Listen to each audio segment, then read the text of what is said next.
Hi there, this is Dr. Kimberley Kohdakah, and welcome to Time to Pause. I'm so excited today because I have a special guest here. This is Dr. Emma Davis. She's my soulmate. I've been paralleling her for the last year or so. We're both very passionate about the veterinary field and helping other veterinarians make this a happy, productive, and financially sustainable career. Dr. Davis graduated from the University of Sydney in 2001, and she's had such a variety of impact in the industry, initially in private practice, but also through different corporate and governmental and research opportunities, which I'll let her explain in detail. But let me just introduce to you all Dr. Davis. So nice talking to you. Oh, it's lovely. Thank you so much, Dr. Kimberley. Yeah, so we started off saying that you were a veterinarian, and I like to find out how you decided to become a vet, why you decided to become a vet. What was your journey to this career? Definitely. Thanks. I am a lover of horses.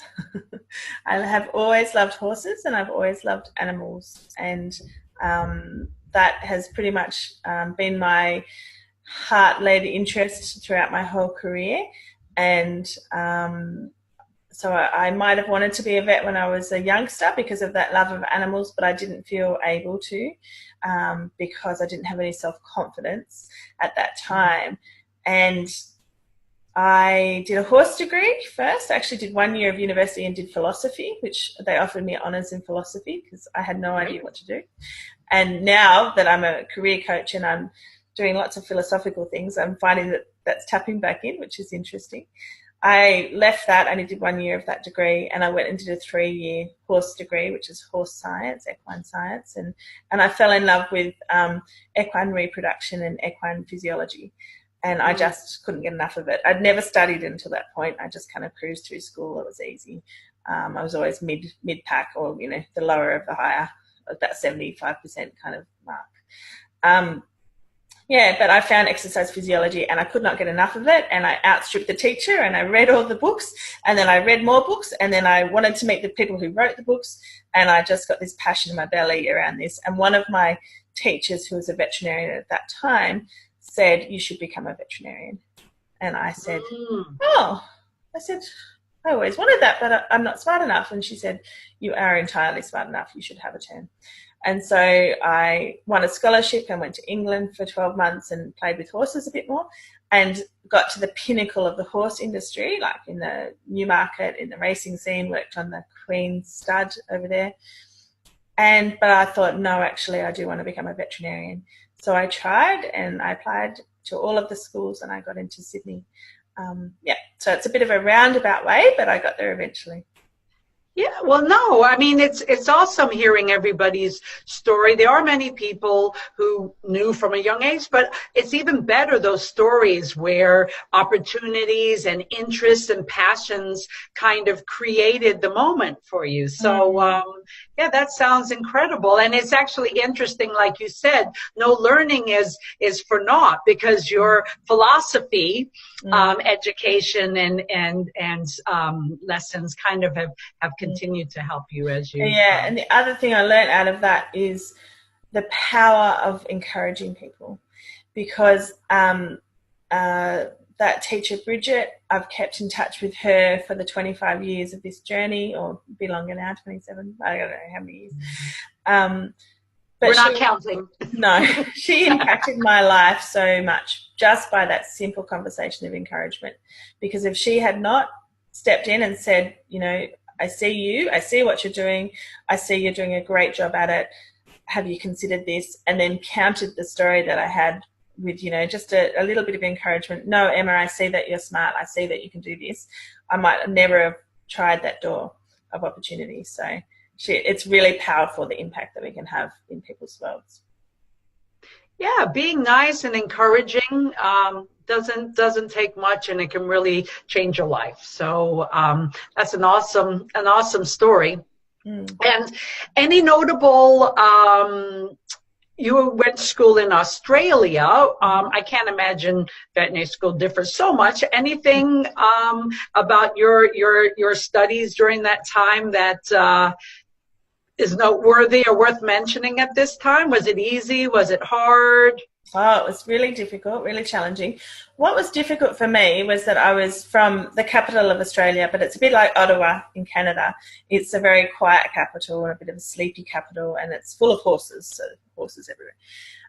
And quite country, like they call it a country capital or something like that.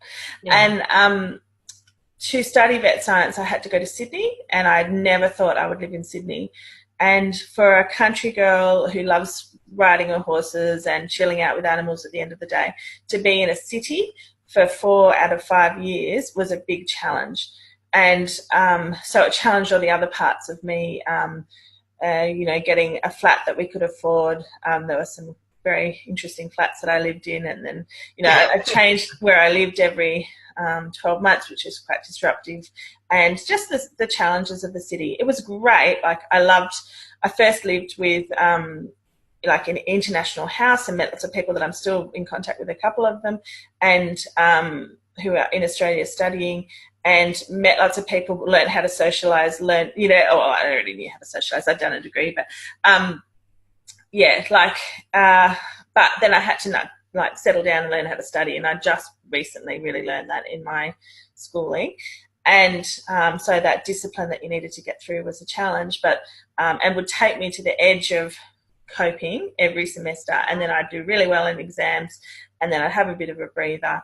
But I wasn't really learning any lessons about how to cope better. I'd do the same thing over and over every semester. I'd give it everything to the point of thinking I didn't exist anymore, or I wouldn't wake up the next morning, kind of everything, work 24 hours a day. There was no balance in that. There was a lot of self-doubt that I was battling against the whole time. My head held me back in that space incredibly, and made it much harder for me than it needed to be. I wish now, knowing what I know about how humans work, how our heads work, in my career coaching, I've learned lots about managing ourselves and managing the fear and the doubt that we all live with, but about putting it up on the shelf and saying, I acknowledge you, but I'm not going to let you rule the show. That would have been so much more useful had I had that in Sydney and in the degree. And another thing that it took me away from my horses. So horses were my reinvigorating energy. They were my comfort. They were my exercise. I then went walking and stuff and met some strange people on the streets of Sydney. But, it really took me out of who I was and thrust me into a new world, and then all this self-doubt. So it was quite a battle to get through. I got first-class honours, but in that typical vet, what they call it, imposter syndrome, I stood up to get my first-class honours degree, and I thought, I can't believe they still haven't found out that I was never meant to do this course. I just discounted that incredibly. So it's been a personal journey. Sydney Uni was great. I did the last year of the degree before it was modernised. So I was always a bit of a leader. I helped the dean of the university as a student representative in that process. And that might have been why the other university that I'd worked with, like I'd done a degree with, the horse degree, approached me just before I graduated vet and asked me to help them get a country vet school up. And so my first job was actually working as a consultant to write a proposal to the government about setting up the fifth vet school in Australia and in the country. And that was, again, an amazing experience, because it was really hard. I did it in typical Emma fashion. I gave it 2,000% energy and left nothing for myself. I did an amazing job. I studied vet schools all over around the world, my experience at Sydney, but also what was publicly available on the internet. And I designed them a veterinary school and a veterinary curriculum, and it got up. We put it to government and it got funded. So that's the Charles Sturt University in Wagga. Wow, that's absolutely amazing. I mean, nobody finds vet school easy, and then you just kind of graduate and decide you're going to build and develop and structure a whole new one. I mean, that's incredible. That's really impressive, and clearly you're very capable with all of that. And it's funny though, but the little, fear monster on my shoulder, with all our type A personalities and perfectionistic personalities, didn't let me receive any accolades for that in my own head. I was managed to twist that into a negative story. And it's just so strange how hard people like vets and doctors, I've connected with lots of doctors on my coaching journey, and who are now looking at being coaches themselves, just push themselves so hard. And if they're pushing themselves from a negative point of view, then and not receiving, and that's great. Like, now I'm really proud of it. I found awards that I never even looked at. I just plopped them in my award folder, and I looked at them and found them 20 years later and went, oh, did I do that? Oh. And I never let myself experience the joy and the satisfaction, the pride of that. So I am proud of it. And they wanted me to stick on and run the course with them. And I said, no, I've got to go and be a real vet now. I've got to go and stitch up horses and give needles. And I rushed off into practice, and I shut down an opportunity. I was offered to go and work in Mongolia with horses. And I had done it as a consultancy, and the consultancy firm said, would you like to go and do another consultancy in Mongolia? But the little fear monster took over, and I got too scared, and I shut myself down, and I didn't take that opportunity. And so 2 big opportunities I didn't take at that time. Yeah, well, it's a journey. It's a growth situation. It's funny you should mention about relishing your accomplishments. I was just reading about that last night, and it's so true, how we don't take the time to acknowledge our successes. And they don't have to be grandiose. It could be even in your day-to-day, what you've accomplished. And so there are, I think, the need in the veterinary profession to definitely take a moment while we focus on what didn't go well that in the day, a sick case, a complicated case, something that passed away, etc.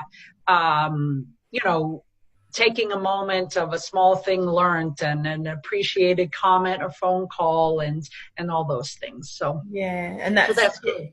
Been a journey back to now where I am learning all of those things in the last couple of years. I'm learning, coaching other people, and just having joy in every day. You don't have to have some huge achievement to experience joy. And a vet with a degree, that's a huge achievement already, and that's enough, really. You can experience joy out of that every day, but you have to teach yourself how to experience joy. That's right. You have to start thinking and looking at things a little differently.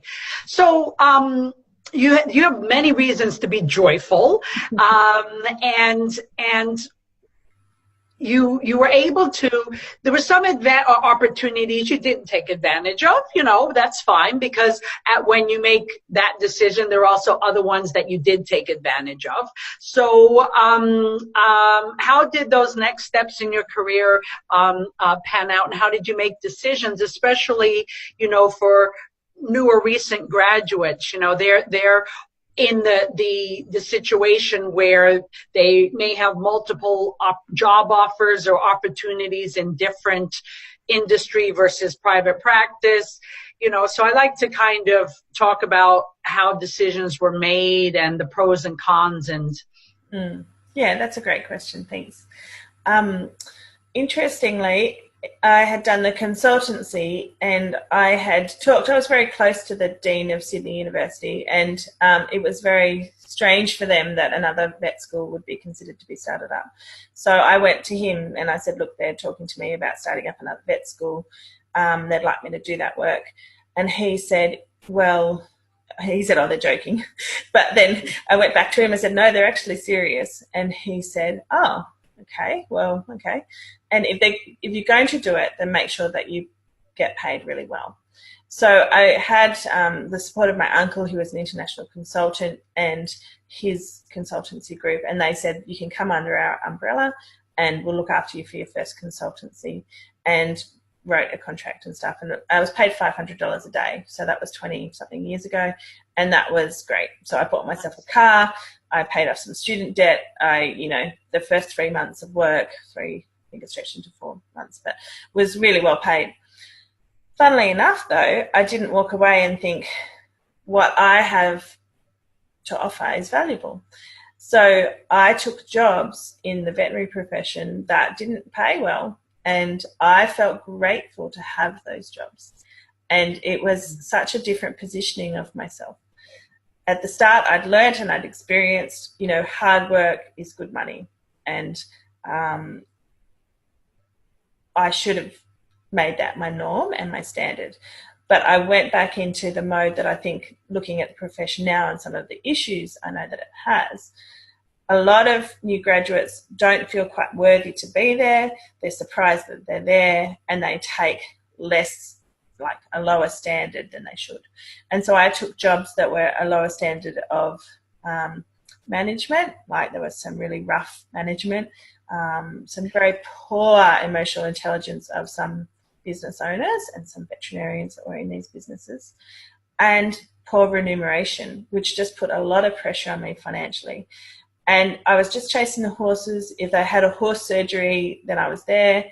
And it was like the horse surgery was the big tick. That was all I wanted. And the classic line from my third job was, "Oh, we don't pay that part of the award wage." So they paid the award wage, which I moved interstate for, and paid a lot of money to reset myself up. At some stages, I was living in my beautiful new car that I just bought, and was working day and night for them, because often the newcomer does a lot of the extra in that day anyway, a lot of the extra after hours. And then to be told that I wasn't going to be paid for my after hours, which was part of my base wage, I argued that point. And I got paid it eventually, but there was a gap of about 6 months that took me to realise that they weren't going to start paying it, and I needed to talk to them about it. And so I found that I didn't set myself up for success because I didn't value myself appropriately in a financial way or in a way that people could treat me. And if I did it again now, I would have interviewed them rather than let them interview me only. And I would have been much more careful about where I placed myself, because it's really hard to stay enthusiastic and do good science, do good medicine when there's a lot of pressure around you. And so you have to set your own standard, basically. And I didn't know that at that time, and I didn't do it. So I had some great jobs, very creative, very painful. I had some of the best days ever and some of the worst days ever. But 5 years into practice, I was over it. I was going backwards financially. I had very poor mental health and had no support. Interestingly, my peer group at uni, we didn't have Facebook then, so we didn't keep in touch very much, and I felt very isolated, like I should be doing better at this. Obviously, still, there's something wrong with me. Like, that was my thinking. There's obviously still something wrong with me. And I was taking on board all of this poor behaviour from heaps of businesses that, and vets as well, like my colleagues, that was about them and their poor expectations and their poor behaviour. It wasn't actually about me. So I applied for a job at a telephone company, which paid much more than being sad, a veterinarian. So sad. And I thought, well, I think I'll go and earn some money and pay some debt off. So interestingly, I didn't get the job at the telephone company because I didn't know how to sell. I wasn't taught how to sell anything, and they needed someone to sell. So that was a real shock for me as well. Eventually I had applied to the government a couple of times because I had seen there was a lovely ad on the government website, which is come and be a vet, come and be a government vet, and vet in practice on the weekends. And for me, that was what I wanted to do, because it was like, a desk job where you get paid well. I get to use this part of me. I'm quite academic and quite political. And I hadn't been able to use that in that practice setting. And so part of me was really desiring that. I wanted the money, I wanted the calmness, but I didn't want to leave practice either. So I did exactly that. After a couple of years, so I was between 5 and 6 years in practice. I applied to the Commonwealth government and became a government veterinary officer. And I practiced on the weekends for 6 years, and I paid down all my debt. And I got a financial coach, actually, when I was in this significant debt. And that was my first coach to keep me accountable and keep me moving forward financially. So, yeah. So it's been a bizarre career, but yeah.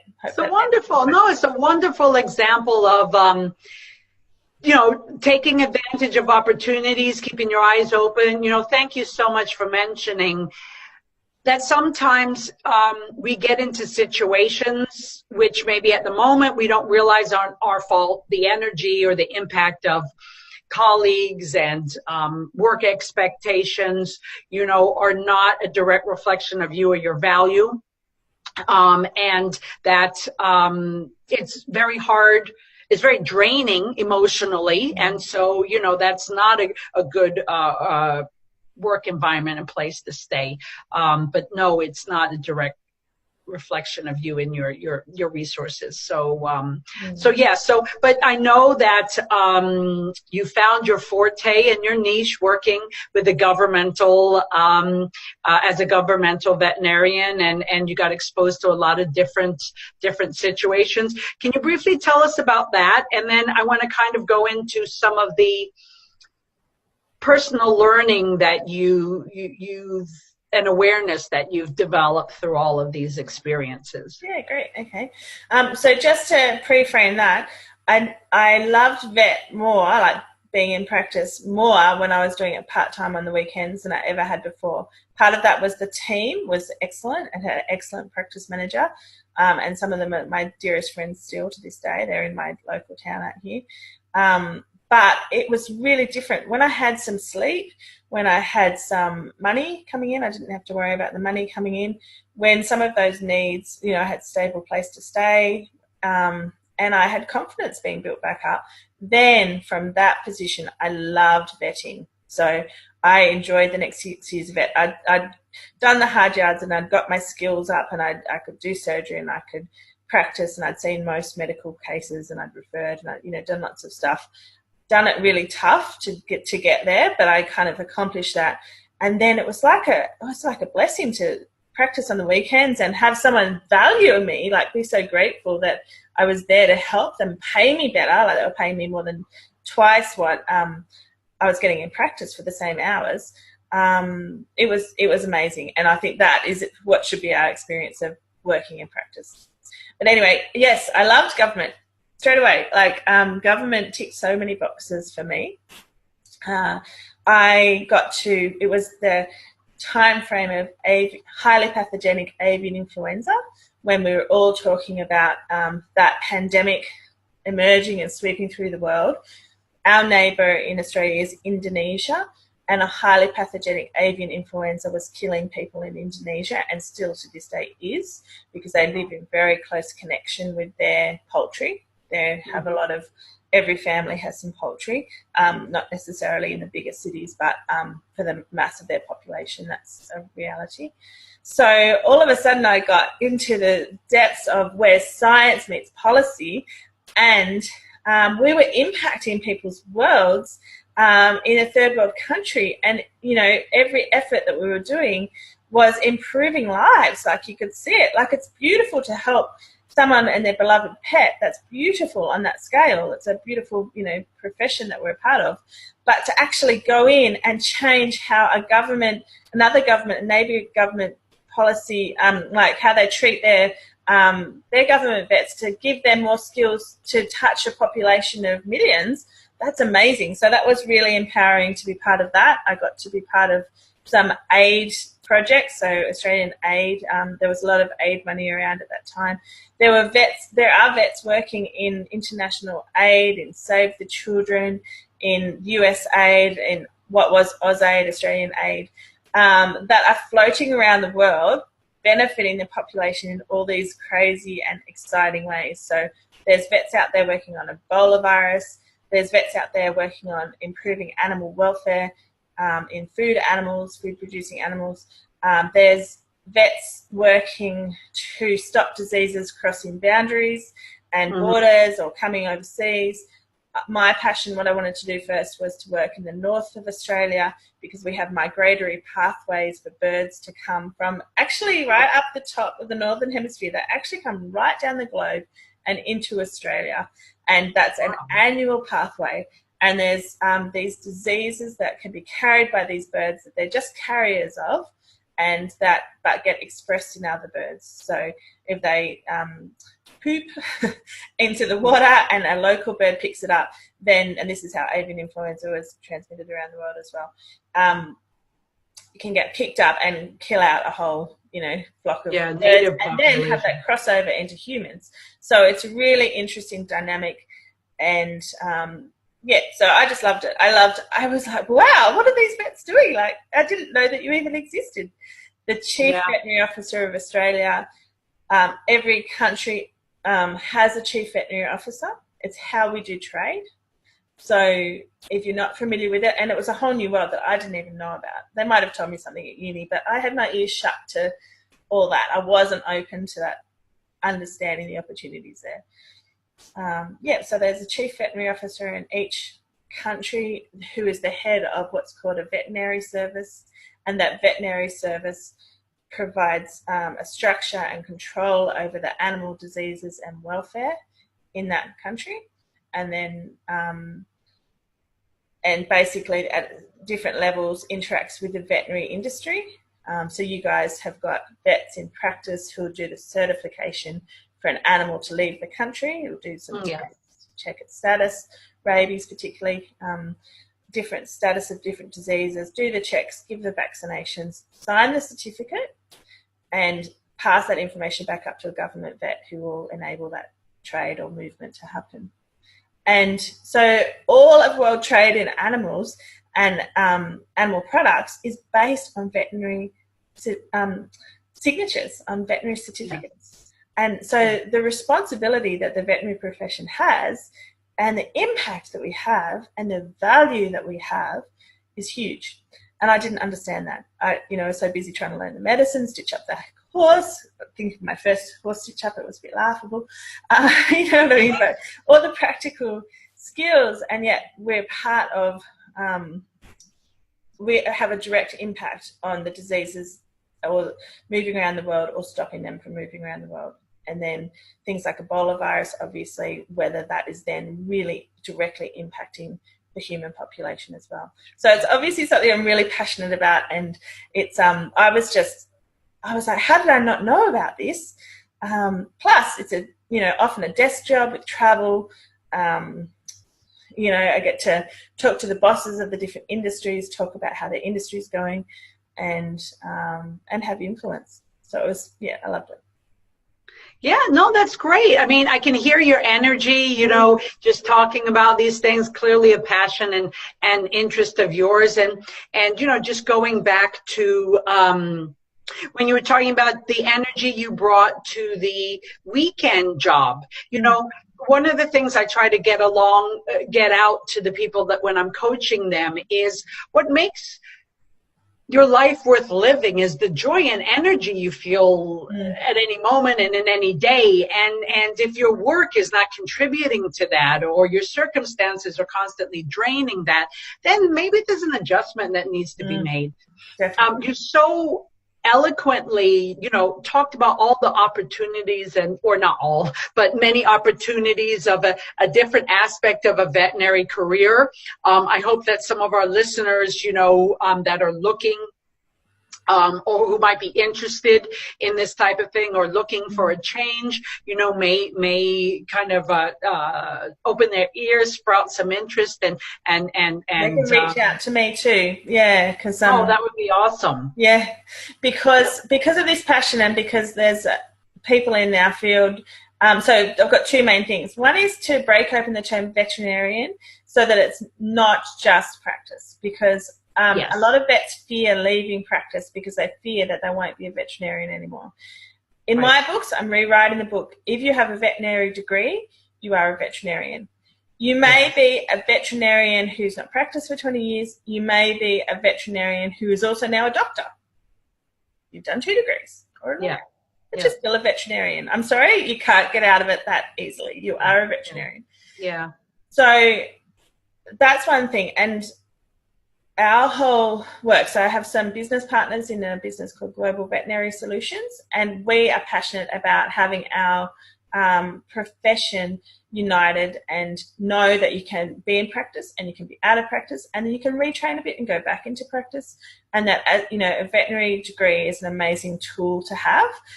So we started a website 4 years ago, veterinarycareers.com.au, because we couldn't get the .com, but we're coming for the .com.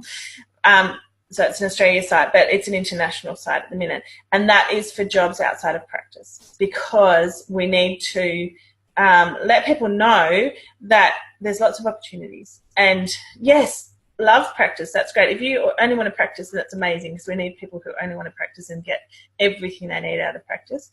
But if you have, like me, a burning desire to do something a bit different, then there's lots of opportunities for that. So if they want to reach out, then I'd love to help them and show them the kind of opportunities that are there. And then, so that's the 2 things. So the term veterinarian has got to change, because, veterinary, like when we had an equine influenza outbreak in Australia, so we're one of the only countries in the world that doesn't have equine influenza. Everyone else just deals with it as a normal, everyday disease. But it came in through some racehorses through our quarantine station. Our quarantine station was not up to scratch, and it got off the quarantine station, and it ripped through a couple of states of Australia. Sure. And at that point, the equine vets said, those bloody government vets, they let that disease in. And then the equine vets are like, well, we're different to the small animal vets. And the small animal vets are like, oh, my God, what a mess those equine vets are in. Like, we're the real vets, you guys. And everybody was set against each other as to, well, actually, we're the real vets. If we do companion animal, then we're the real vets. And the equine people are going, no, we're the real vets. And those, are they even vets, those government vets? And there was this disjoint, and competition between the sectors. And I just have always been part of our veterinary association, and I took them on. I said, enough of that. Like, you stop rousing on, if we're going to get somewhere, we all have to work together.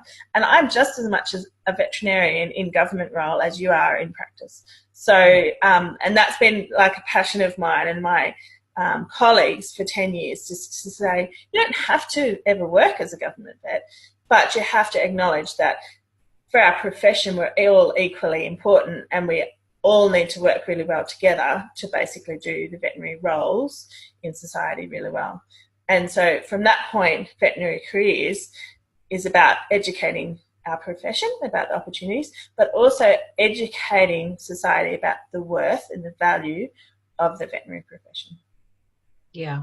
And as a community, a veterinary community, I like the idea of you have a degree, we are all veterinarians, we play different roles, they're equally valuable roles. Yeah. And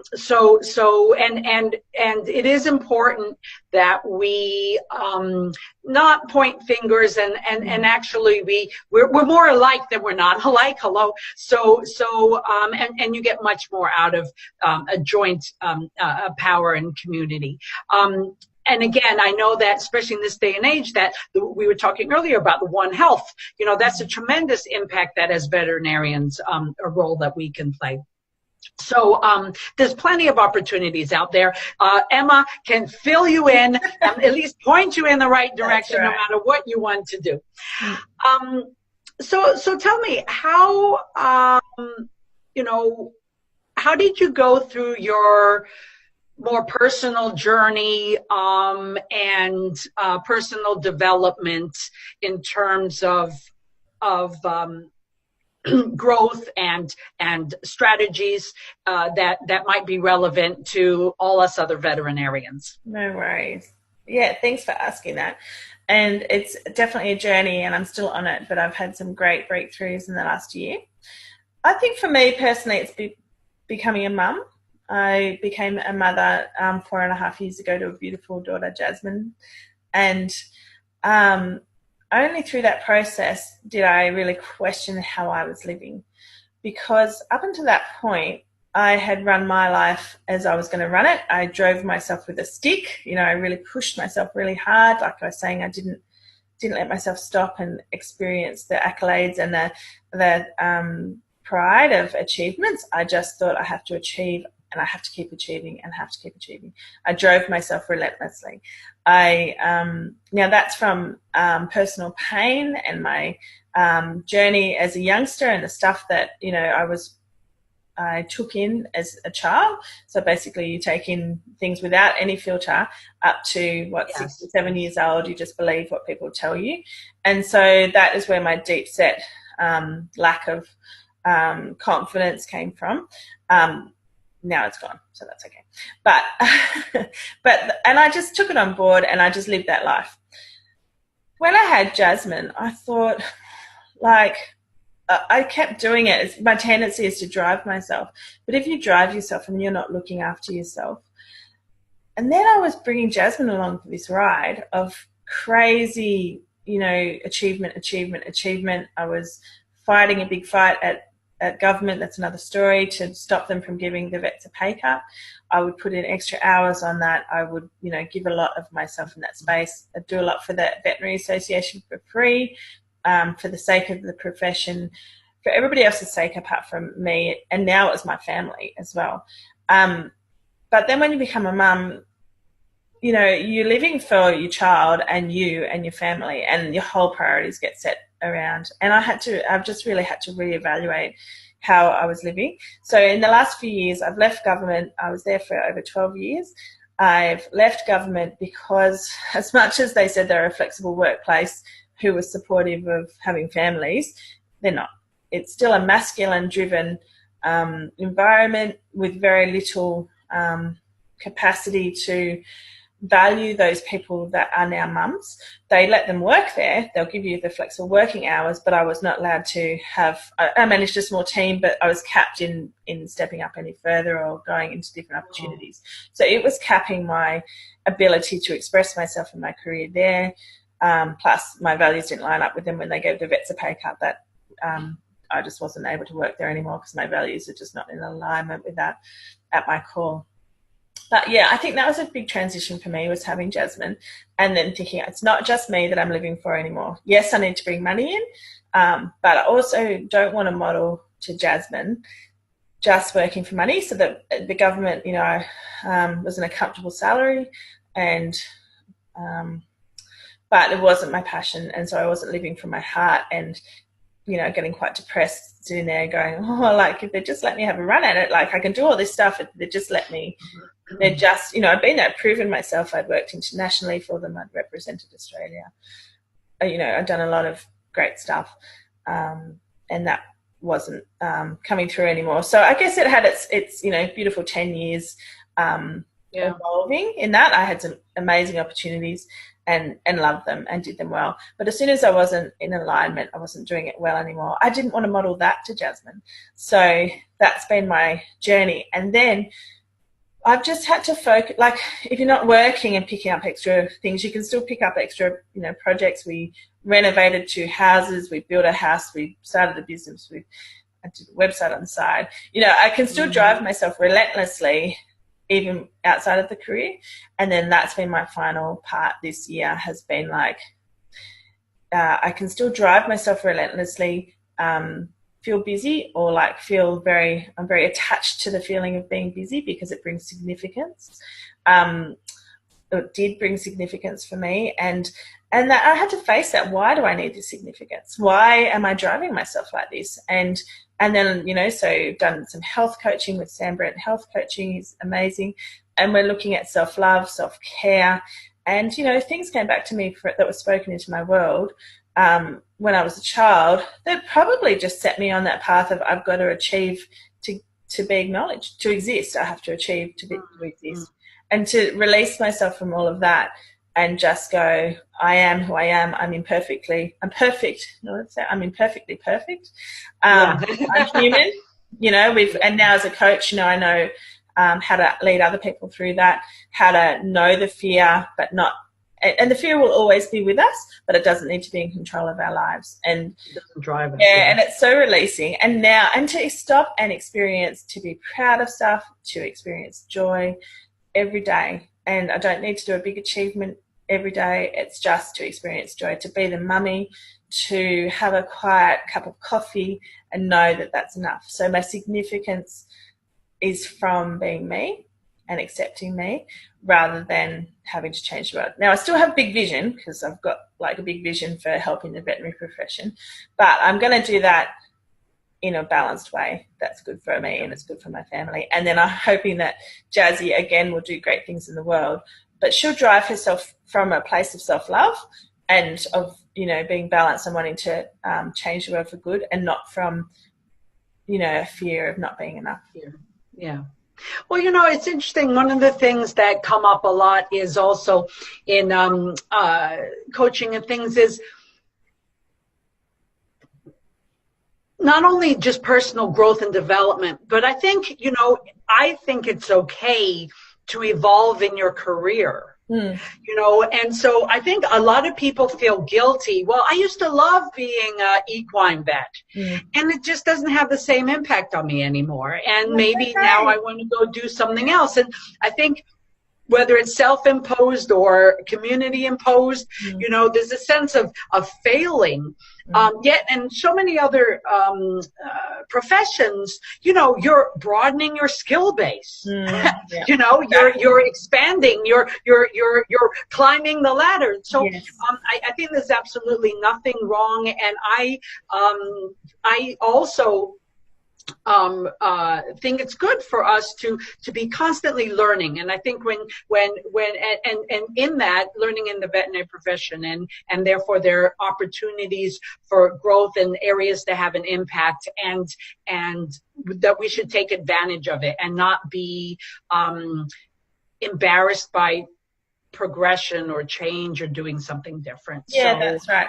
And as long as you can travel through your career and know that you're okay and that you're enough, and you've done that work to bring you to the point of self-acceptance, and that's enough, then you can go through a beautiful transforming careers, different steps in your career, and personally have happiness in each of those stages, and not have that fear of, like, there's a lot of fear around leaving practice. Like, people fear that they'll never be able to come back, fear that they're not a vet anymore.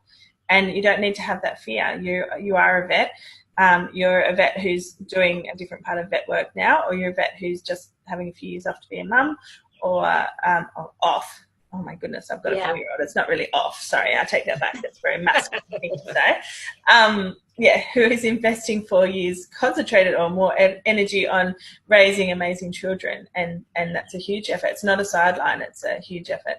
And and just to love your journey. And, we are smart people. We need to live in a smart way. And, intelligence is part of being smart, but emotional intelligence, balance is the other parts of being smart. Yeah. Yeah. So it sounds like you allow yourself the ability to sorry, my dog has to go out.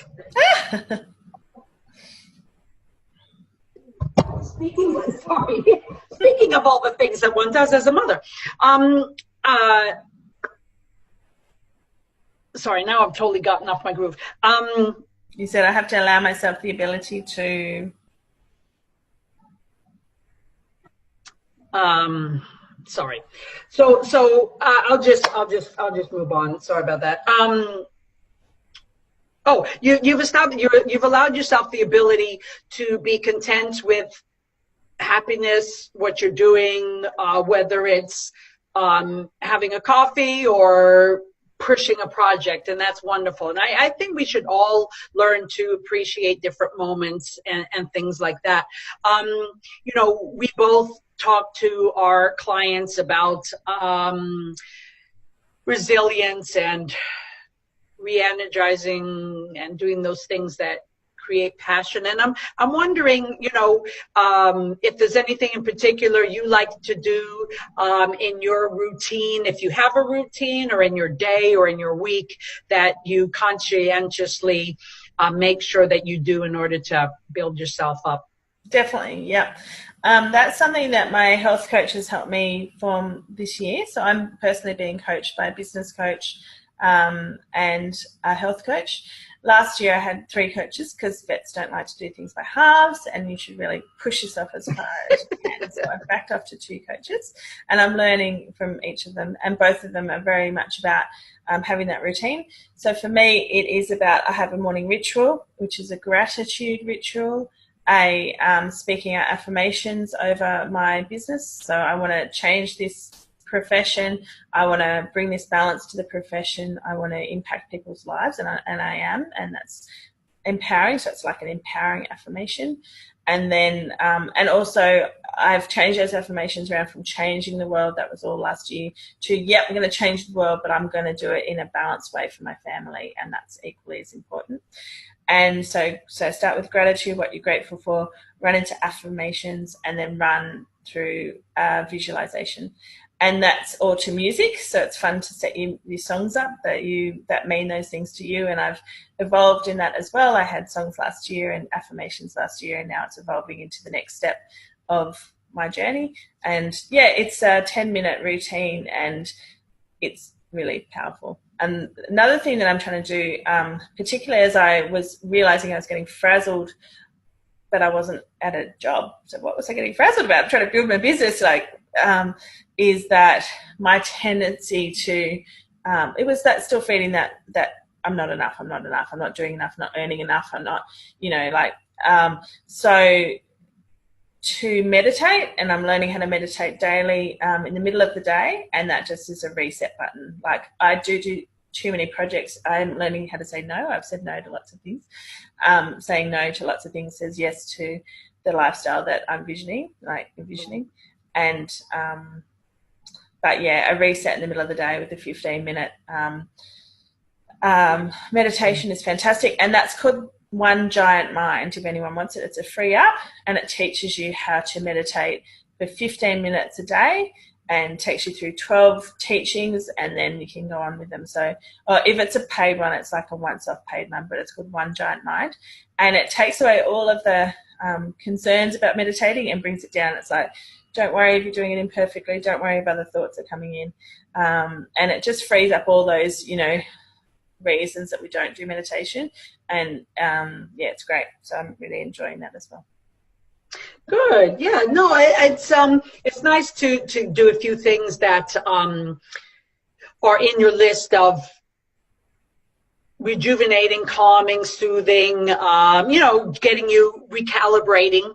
And so yes, it's important that everybody finds their their way of doing that. And I'm wondering if for the audience, in all the vast development you've done personally and in the veterinary career field, and whether there are a few pearls that you might want to point out or recommend that they can maybe directly implement, that's going to have an impact that they may be able to see, or kind of like a take home. Yeah, for sure. So I want our vets students and our new graduate vets to start as they want to finish. So I want them to think now about where they're going to be in 10 years' time, and the life and the lifestyle that they want to be having. They want money flowing into their world. They want some time to do the things they love. They want some time with their partner and their loved ones. They want to love their work but get well paid. And I want them to start as they mean to finish, to not take the crappy job, but to defend themselves as precious right now.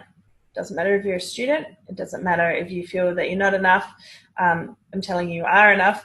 You just need to tap into that, and you need to do that growth and accept that now, and stop making and prevent yourself from making any choices that would lead you down paths that will waste your time. So waste your energy, work for less money than you should be earning, go into the wrong relationships, whatever. Start as you mean to finish, and take the time now to set that up. So that would be one pearl, because I don't think it's doing the veterinary profession any favours to have people like I was come out and feel not enough and take those jobs that whether they were abusive, they were underpaying people, they were undervaluing people, and they were impacting on my mental health. And you know what I mean? They took advantage of me, and I let them. So I trained them, or I allowed them to treat me that way. So I want you out there to know that you train people how to treat you, and that you decide that. So right from the start, from here on in, you think about how you're letting people treat you, and to manage it. And the other thing is the veterinary profession needs to take responsibility for itself. Nobody is going to come in and fix the veterinary profession apart from veterinarians, and we need to raise our awareness of that and take responsibility for that. And I'm thinking it's around self-value. It's around valuing who we are, what we offer to society, understanding that on a political level, understanding that on a social level, and actually embracing that within ourselves. And then from that point, interacting with society and politics and everything from that point. Because we can't wait. We can't sit back and wait for somebody else to fix it. Nobody is going to fix it for vets other than veterinarians. So it's actually time for us to step up and take responsibility.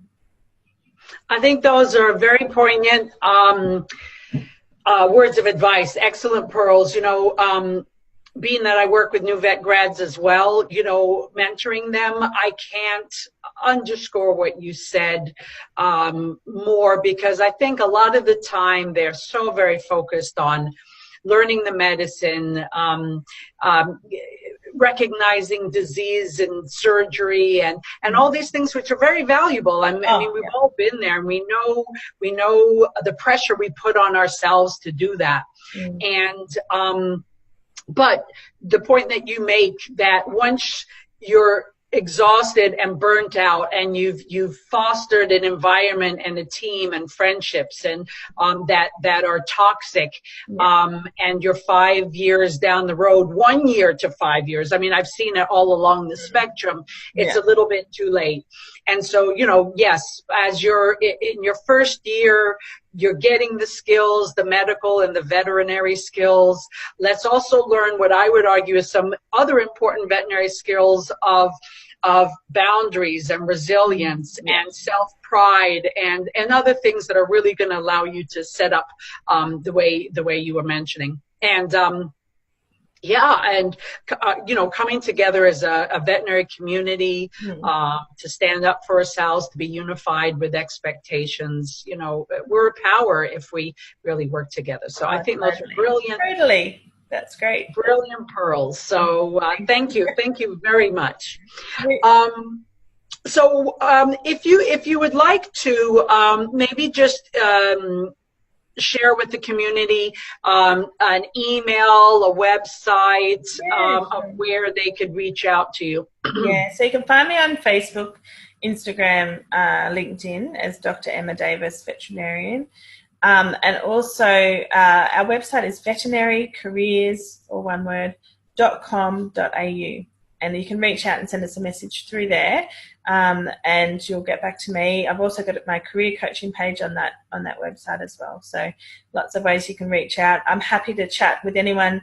I can make the times work. Kimberley and I have been trying to make the times work for a while, but we can do it through our booking systems to touch base, just have a chat about where you're up to in your career, and and how you'd like your career and your life to run. So like Kimberley's helping people as well, that's my vision as well, is to help people one-on-one, and then all of us together, like in these, you know, Kimberley, us, and there's some people in the UK I'm going to put us in touch with to actually start to get this profession connected and working together. Yeah, make a real powerful community and resource for veterinarians to tap into to make some changes they need. So it's been an absolutely wonderful time speaking with you, Emma. I'm so glad we were finally able to coordinate, and thank you for taking the time to pause with us today. I appreciate it. Thank you so much.